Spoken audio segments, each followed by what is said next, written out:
কালিয়াগঞ্জ বুনিয়াদপুর নতুন রেলপথ প্রকল্পের জন্য চিহ্নিত জমি অধিগ্রহণে সহযোগিতার বার্তা দিল নাগরিক অধিকার রক্ষা কমিটি। এই প্রকল্পে চিহ্নিত জমির মালিক তথা ভূমিদাতা একাংশ কৃষকদের নিয়ে বৈঠক করে কালিয়াগঞ্জ নাগরিক অধিকার রক্ষা কমিটি। রবিবার ধনকৈল অঞ্চলের আটঘরা মোড়ে এই বৈঠক হয়। বৈঠক শেষে সাংবাদিক সম্মেলন করে নাগরিক অধিকার রক্ষা কমিটির সভাপতি প্রদীপ সরকার বলেন, আমরা উন্নয়নের পাশেই আছি, তবে এটা নিশ্চিত করতে হবে জমির বদলে ভূমিদাতা কৃষকরা যাতে উপযুক্ত ক্ষতিপূরণ পায়।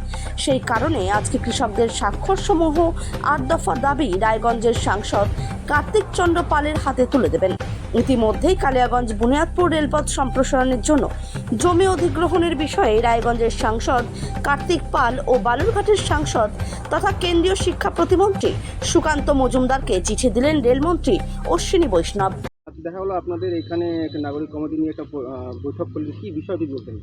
প্রথম কথা, কালিয়াগঞ্জ নাগরিক অধিকার রক্ষা কমিটি সার্বিকভাবে জল, জঙ্গল এবং জমি বলতে মূলত কৃষি জমি, এই তিনটে জিনিসকে বাঁচানোর জন্য আন্দোলনে সামিল হয়। তা আপনারা জানেন, Buniadpur to Kaliaganj special railway project, যেটাতে মোটামুটি 1200 কৃষকের 629 একর জমি আইডেন্টিফাইড হয়েছে, সেটা আপনার কালিয়াগঞ্জ ব্লক, কুশমুন্ডি ব্লক এবং বংশিয়ারি ব্লকের কিছু জমির উপর দিয়ে এই প্রস্তাবিত রেল প্রকল্প যাবে বলে আমরা দীর্ঘদিন থেকে কালিয়াগঞ্জ নাগরিক অধিকার রক্ষা কমিটি কৃষকদের স্বার্থের কথা বিবেচনা করে, কৃষকদের দাবি দেওয়ার কথা শুনে সরকারকে আমরা বিভিন্ন সময় কৃষকদের দাবি সনদ পেশ করেছিলাম যে কৃষকদের আর্থিক প্যাকেজ, কৃষকদের দুস্থ পরিবারের পুনর্বাসনের ব্যবস্থা, গৃহহীন কেউ হলে পারে রেল লাইনের জন্য তাকে পুনর্বাসন দেওয়া, স্কুল, বিদ্যালয়, মন্দির, শ্মশানঘাট ইত্যাদি যদি এই রেল পথের জন্য ক্ষতিগ্রস্ত হয় সেটাকে পুনর্নির্মাণ করা,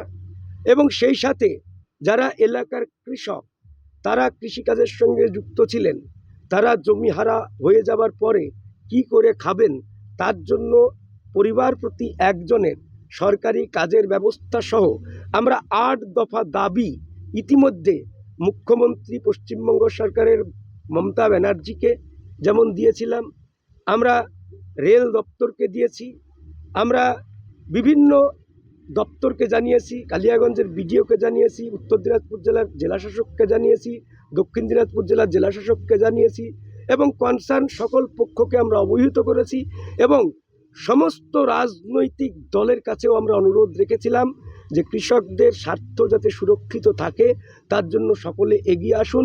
কালিয়াগঞ্জ নাগরিক অধিকার রক্ষা কমিটি আজকেও কৃষকের স্বার্থের কথা ভেবেছে এবং আমরা একটা পরিষ্কার কথা বলি, আমরা উন্নয়নের বিরোধী নয়। এই Buniadpur to Kaliaganj special railway project তৈরি হোক, আমরা এটা চাই, কিন্তু এখানকার কৃষকরা যাতে বঞ্চিত না হয় সেটা আমাদের হচ্ছে প্রধান দেখার বিষয়। এ বিষয়ে আমি আমাদের এখানকার সাংসদ সম্মানীয় কার্তিক পাল, তিনি আমাদের কালিয়াগঞ্জেরই ছেলে, তার সঙ্গেও আমি আলোচনা করেছি। তিনিও চাইছেন এলাকার কৃষকদের উপযুক্ত জমির দাম এবং সরকারি প্যাকেজ দিয়ে রেল দপ্তর রেল লাইন তৈরি করুক, যোগাযোগ ব্যবস্থার উন্নতি হোক, তিনিও তাই চাইছেন।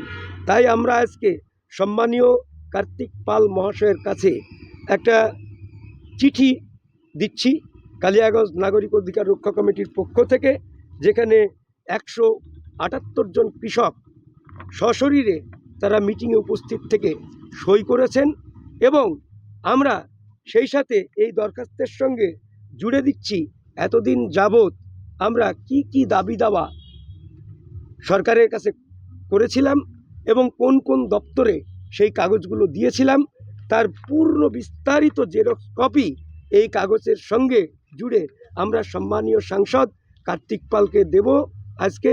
এবং আমাদের বিশ্বাস, সম্মানীয় সাংসদ কার্তিক পাল এলাকার একজন সুনামধন্য ব্যবসায়ী, প্লাস তিনি কৃষিকাজের সঙ্গেও যুক্ত, তিনি কৃষকদের মায়া মমতা বোঝেন এবং বুঝবেন এবং আগামী দিনে এই কালিয়াগঞ্জ টু বুনিয়াদপুর রেল প্রকল্প হলে এখানকার কৃষকরা যাতে ক্ষতিগ্রস্ত না হয়, বঞ্চিত না হয়, সে ব্যবস্থা তিনি করবেন, এই আত্মবিশ্বাস আমাদের রয়েছে। এই বিশ্বাসের উপর ভরসা করে, আমাদের সাংসদকে বিশ্বাস করে আমরা এই দাবিপত্র তার কাছে আজকে আমরা পেশ করব। হুম।